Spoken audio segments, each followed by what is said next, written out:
So, Kristin, thank you so much for talking to us today. I'm so excited to have you here, and our group is super excited to have you answer their questions. So, before we dive in, do you want to just share a little bit about yourself and what your background is and all of that, and why you're such an expert at organization? Sure. Thanks so much for having me, Angela. I'm super excited to be here. I am an organizing and efficiency expert. Started my business in 2012 in Rhode Island, and we moved to Florida. We're on the West Coast in 2022. And I work with my clients in their homes, offices. So I work in businesses, homes, and I work in closets, kitchens, home offices, anywhere in the home that you need help getting organized, I can help you with that. And I'm excited to talk about just closets today. It's one of my favorites, so I'm super excited. And yeah, I'm super excited to jump in. I love that. I love that. I bet you have seen so much. I've seen it all, and it's funny when people interview me, they're like, "What's the most disgusting thing you've seen, or what's the worst thing you?" They always want to go to the bad things, right? And I'm Right. like, I can't tell. I can't tell. I just can't. I wrote a book, but I don't talk about any of that in my book because people, it's embarrassing for people, and that's not why I'm here. I'm here to help you get organized and release that embarrassment, so you will have me in your home to get you organized. Right, right. No, it's funny that you should say that because I was totally curious too. But on the flip side, I mean, if somebody's at that point where they're ready to hire an organization expert, do you know what I mean? Like, they're already reaching out for help. They already know that it can be better. Exactly. So Kristin, let me tell you, we have, I have the 5-step Spark method that I Yeah. take VIP coaching clients through. And the very last step after we go through body shape and accessories and all of that is a closet audit. And we've had a bunch of new clients that have started in the last 4-6 weeks Awesome. with varying reactions to the closet audit piece of it. I think part of it is that with them being entrepreneurs and executives, they don't have a ton of free time, right? And it can look really overwhelming, especially if they haven't done a closet audit in a while.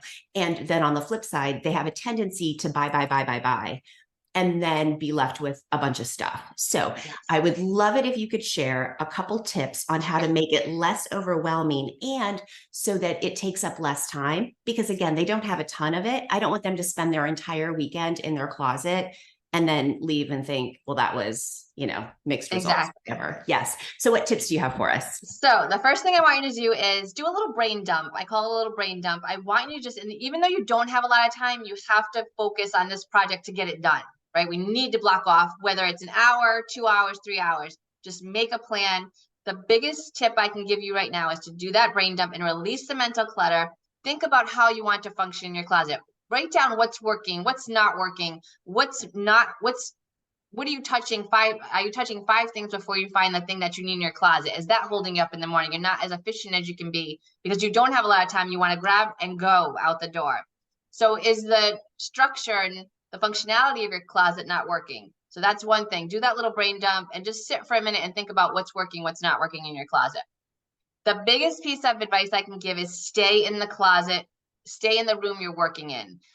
If you have something that needs to go to another area of the house when you're organizing, I want you to put it in a little bin. And when you're done organizing, move it to another room in the house. This is where people get tripped up because they start moving things to other areas of the house. They get distracted. They see something shiny in another room. An hour later, they're like in the kitchen organizing. And it's like, whoa, let's bring you back to the closet. So the biggest piece of advice I can give you there is stay in the room you're working in. Do not leave that closet. It's tempting, but don't do it. And this will keep you on task with your project. Your project will finish in less time. So I want you to think about that. And then the last thing, the biggest tip, take everything out of your closet. And most people fall on the floor when I say this because the last time their closet was empty was when they moved in their home. And some people say, Kristin, that might take me a month to empty my closet. But that's a key sign that you need to declutter because obviously now you have too much in your closet. And there's things that you haven't worn in years. So by taking everything out, it really gives you that realization that, wow, I haven't done this in a while and I need to really purge and declutter and bring in new energy into that closet. Okay. Oh my gosh. So you said so much good stuff and I have a couple of questions. Yes. So how often, because a lot of my clients, they'll do like a mini edit Okay. once a season, right? Because like they and I will get together at the beginning of the new season. We'll look at what they have, we'll look at what they need. And so we're doing mini edits throughout the year. How often do you recommend somebody go in and actually do a whole, like, remove everything? How often is like a sweet spot? If you're doing those mini audits, I'd say maybe every other year.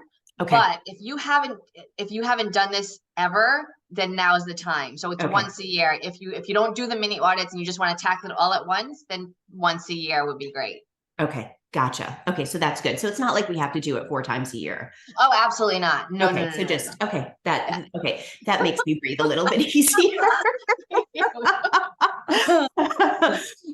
Okay. And you didn't mention this, but I thought this was so great because one of the things I tell my clients is to put it into, like, when they take clothes out, to put it into one of 3 sections. And I know you have a 4th section. So I always tell my clients to either put it in a donate pile, a thrifting pile, or a needs to be repaired pile that they have to take to the tailor or, the shoe guy or whoever. Right. You have a 4th pile, which I thought was really interesting. So do you mind telling us about that? Yeah, of course. So really quickly though, if you are doing that big 1 year clean out, you want to have the toss, keep, donate, sell. And now the other pile is a maybe pile. And I say this because the minute you stop to, again, this is going to keep you on task with your project. It's going to take you less time. The minute you stop to think about if you want something, you're going to say, okay, well, I could wear this to the next event. All right. And now your mind starts spinning. Now you've just wasted 10, 15 minutes. So if you have to stop and think about whether you want it or not, put it in a maybe pile and then revisit after, because the minute you stop, you're going to lose focus and get distracted. So have that maybe pile. And I guarantee after, when you look at everything you're keeping, like 80% of the time that maybe pile goes into a donate or thrifting pile. And then the other one is a try on pile. You don't want to be trying on during this process. Again, if you want to get this completed quickly and efficiently, have that try on pile. When you're done, try on all the clothes. You're already taking your clothes on and off at that point. So that will hold you on task. And you may think this project is going to take you all day, but if you have these piles set up, you're not leaving the room, you have your maybe pile, your try on pile, this project is going to go much quicker than you ever could imagine. Love it. Love it. Yes, the try on pile. I had forgotten about that one. Awesome. Excellent. All right. So I think I mentioned it to you. I sent it out to my group, what kind of questions that they had. And there were some great ones. Cool. So let's see here. I haven't heard these yet. So no, you haven't. No. Right. Okay. So the first one is, what is the best way to organize shoes? I have a wall of shoe boxes. Is that the best way, or is there a better solution? I'm super excited to hear this answer. Yes. So if she does, so it sounds like she has a wall. So she has a shoe wall, which is fantastic. Shoe boxes, the little couple of things. Again, if you're a businesswoman, you're busy, you're a mom that's super busy, you probably don't know what's in those shoe boxes. So it takes you a minute to figure out what's in those shoe boxes. Now, if you want to keep them contained, that's great. Plastic clear shoe boxes.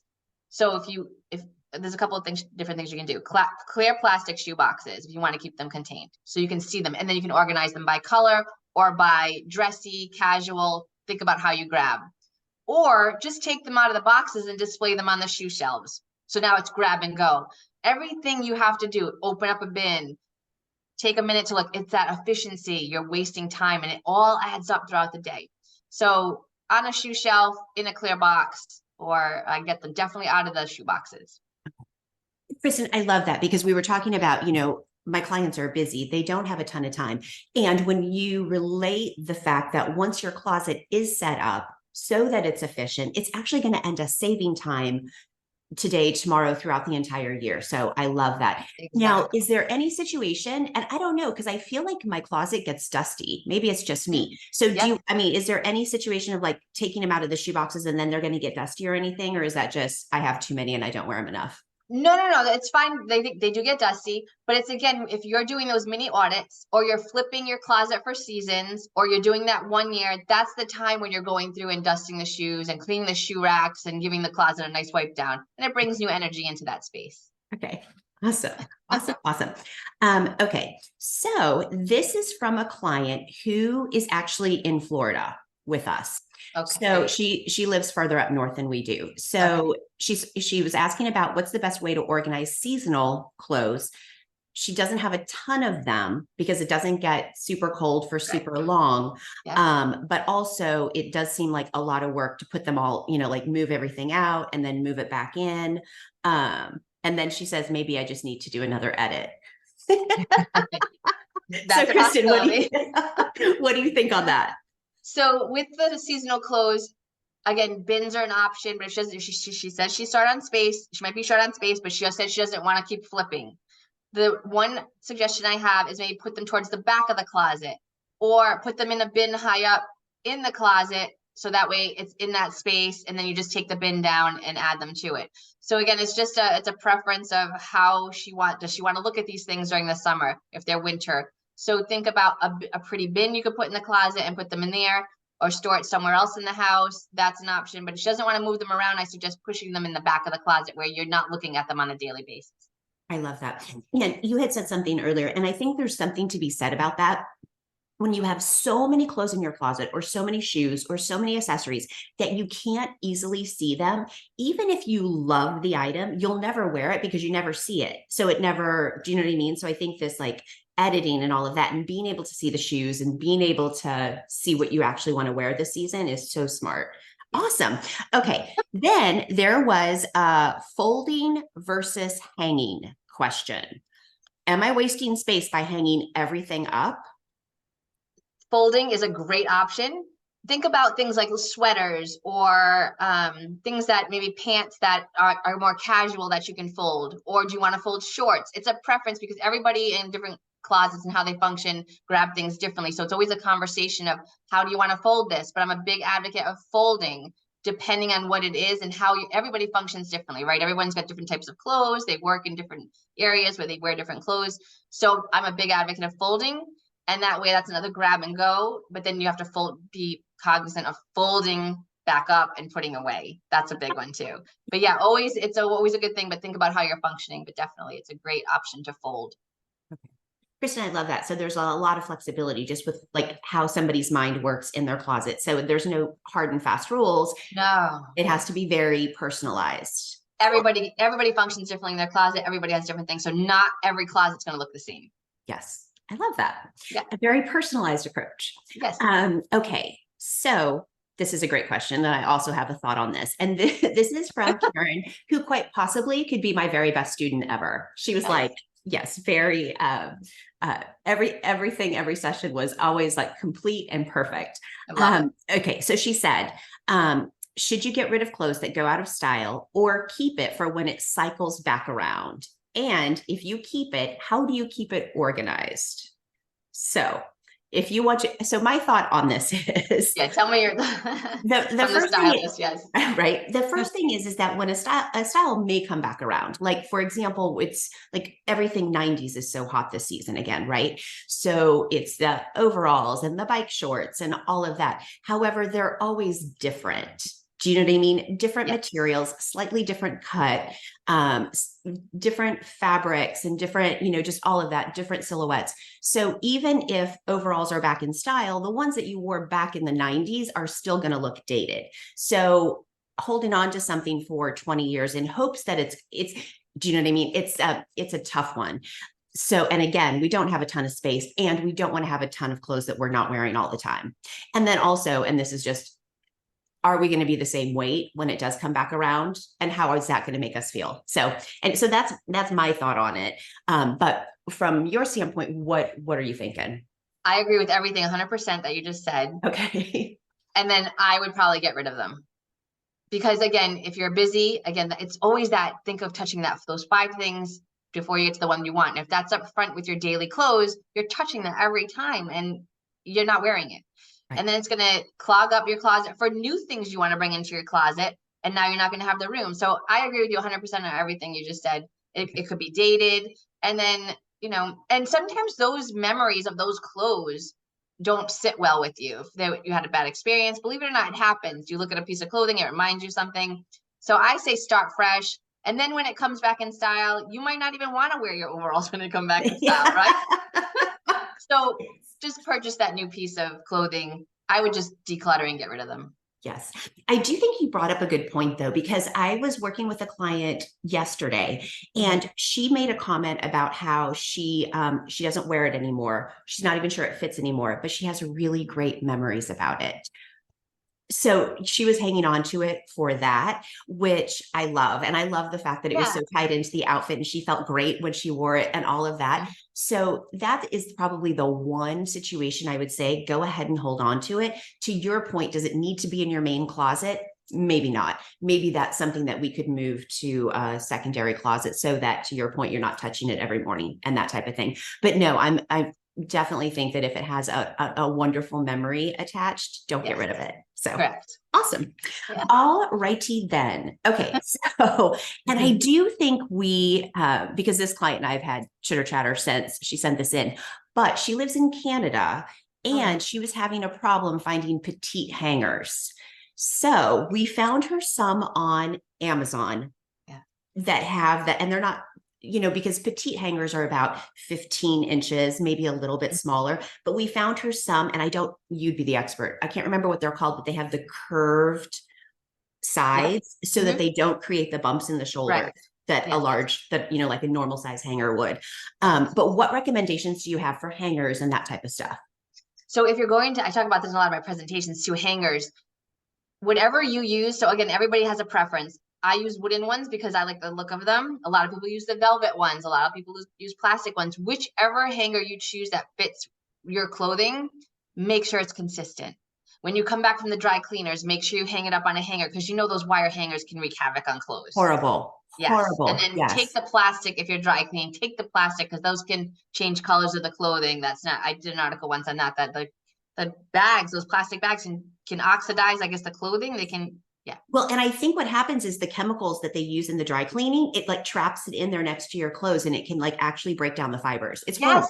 Yeah. So if you're dry cleaning, a lot of my clients dry clean, take them, make sure you're taking them off the wire hangers and make sure that you're taking the bag off them. And then whatever hanger you choose, just make sure you're consistent. Don't have plastic, wooden, velvet. Just make sure it's consistent. And again, it is a preference. So just make sure you're just consistent with your hangers. Okay, gotcha. So that brings up a good point. And this is actually from me, not from one of the group. But what about like the hangers with like for pants and for skirts and things like that? Because sometimes those clamps can be so tight, it actually like damages the material. Do you have any suggestions? Yep. Sometimes you put a little piece of foam. You could put the little foam over them. I've done that before. And then a lot of times I'll just maybe put a little piece of fabric. And sometimes I just don't put anything depending on the pant. It doesn't make too much of a mark, but it just depends. Okay. Gotcha. Okay. So Kristin, I think that's it. Nice. So talk to any last words of wisdom for us when we're doing our closet edit. Yeah. Just remember that if you're short on time, try and find time on one day where you can tackle this project in a 3-hour block. And again, if you don't have the time, just know that staying in the room you're working in, having those different piles that we talked about, it's going to reduce the time that you're in that space. So don't look at it as, oh my God, I have all day that I'm going to have to do this. Practice what we just talked about, and you're going to find that your project takes you less time than anticipated. And that way, maybe getting that out of your head that's going to take long, putting it on your calendar, planning it out will definitely help. And just, I want you to think about the end result too. Like how you're going to feel in your closet when you're done, and you're going to save time. And remember all those little things that we talked about, being able to grab things when you need them, having what you need just in your closet. Even if it's like a tiny second that it saves you, it's going to add up to all the other things you just made adjustments on. So you could save an hour at the end of the week. Absolutely. And what will you do with that time? I love that. And no, that's so true because they say the average woman spends 17 minutes in her closet trying to figure out what to wear in the morning. If you could cut that down, right? So even if you could cut it down to 5 minutes, that 10 minutes every single day will take care of the 3 hours that we're blocking out faster. I mean, I can't do the math in my head, but right now I can't either. But it'll completely make up for it fast. And really, when you think about it, 3 hours isn't that much. No, if you're on social media, so I look at this way, if you're on Instagram for half an hour, or anything social media wise, I have an item in my book that I talk about, you know, the time you're wasting and where is it going, and doing a little exercise of where you're spending your time. You'll find that more time is spent doing not much productive work that you could take that 3 hours and go in your closet. So Yes. just reevaluating how you function. Absolutely. Yeah. Oh my gosh, Kristin, you have been such a great This is help. awesome. Thank you. Good. And then, because I know that my people are going to want to get a hold of you. So how can they reach you? Sure. So KristinMacrae.com, KristinMacrae.com. And I have a monthly newsletter they can sign up for. It's a free monthly newsletter. I have a book also that you can grab on my website through Amazon. Everything's on my website. So you just head over to my website, or you can call me. Call me at 401-323-1165. Oh my gosh, Kristin, thank you so much. And thank you so much for Angela. sharing your information with us. I know it's going to make everybody's life so much easier and more organized. Yeah. Thank you so much, Angela. Thanks. Bye.